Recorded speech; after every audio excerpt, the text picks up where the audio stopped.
Izin Pak, mungkin pertanyaan dari saya Pak. Oke. Melanjut dari yang tadi Mas Tori katakan Pak dan Bapak Hmm, menjawab dieksplisitkan. Nah, bagaimana cara untuk mengekspresikan itu gitu Pak? Caranya itu bagaimana gitu? Karena kan ketika kita melihat suatu fenomena antara saya dan Tori, misalkan Pak melihat suatu fenomena kemacetan itu kan pasti berbeda-beda ya Pak variabelnya. Nah, hmm, dikatakan benar apa tidaknya itu bagaimana gitu Pak? Diekspresikan itu bagaimana gitu Pak?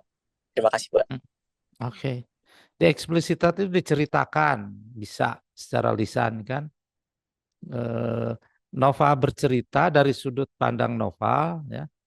Eh, Torik bercerita dari sudut pandang Torik, gitu.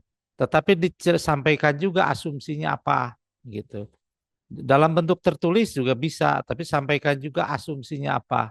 Sudut pandang dari sudut pandang ini, asumsinya ini, gitu. Nah, sedemikian rupa sehingga jika asumsi itu tereksplisitkan muncul, nah nanti kita jadi saling memahami, gitu kan. Nah, itu tentang mengeksplisitkan. Kemudian masuk ke causal loop diagram karena konteksnya dan dengan causal loop diagram. Ya, dari cerita itu masuk causal loop diagram. Tetapi tentu saja, nah ini lebih ke teknis ya, causal loop diagram khusus. Tidak semua cerita itu bisa dengan mudah dengan causal loop diagram. Cerita yang bagaimana yang bisa di causal loop diagram? Cerita yang bercerita tentang mengapa behavior over time itu muncul seperti itu. Oke, ya. Makanya dimulai dari kalau membuat causal loop diagram, gambarkan dulu apanya? Behavior over time-nya. Oke, saya masuk ke materi ini. Ini adalah behavior over time-nya tentang luas sawah. Kalau awak diprediksi seperti ini, diinginkan seperti ini, kan, maka ini adalah persoalannya.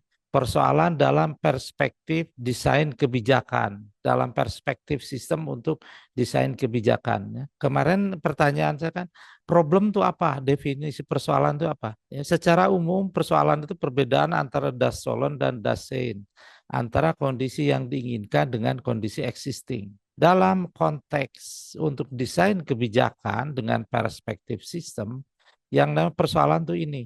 Yang pertama kita punya behavior over time misalnya seperti ini. Pada katakanlah ini yang terakhir ya seperti ini ya.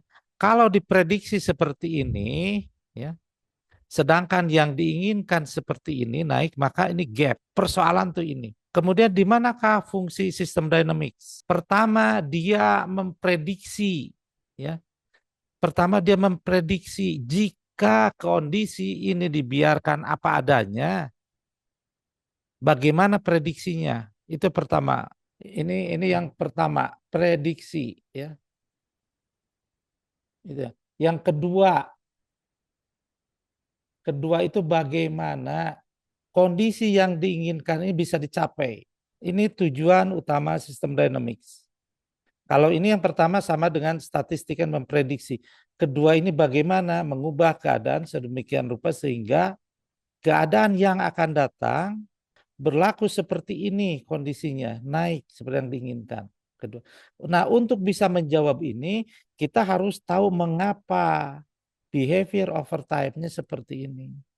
Untuk menjawab ketiga yang mengapa ini, maka kita harus tahu ya struktur persoalannya, struktur mengapa behavior over time selama ini seperti ini, struktur kesistemannya. Nah, itu susah, rumit kalau diceritakan baik lisan maupun tulisan. Oleh karena itu, ya, kita sistem dinamik mengajukan sebuah cara atau alat yang namanya pertama causal loop diagram. Clear ya, fungsi causal loop diagram di situ. Lebih detail lagi, stock flow diagram sedemikian rupa sehingga bisa disimulasikan masuk komputer. Mirip enggak dengan ini hasil simulasinya? Kalau persis saya jamin susah. Kalau ini mirip maka itu namanya valid atau bukan istilah sistem dynamics bukan valid ya, itu di statistik. Kita punya confident atas model ini.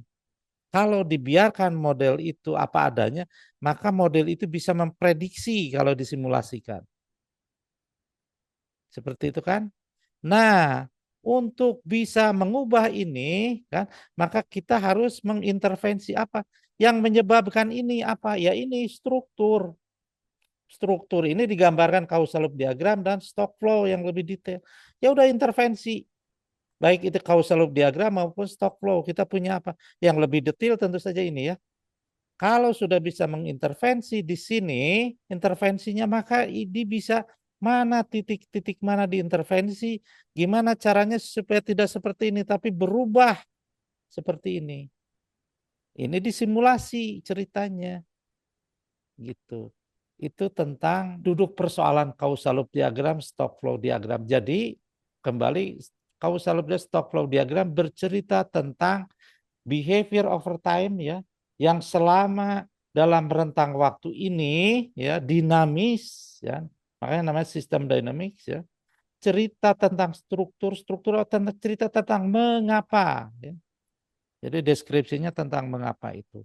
Kalau tidak tentang mengapa susah bisa menggambarkan dengan causal loop diagram. Oke Nova, jawaban itu menjawab sebuah pertanyaan yang sering diajukan. Ada pertanyaan lain?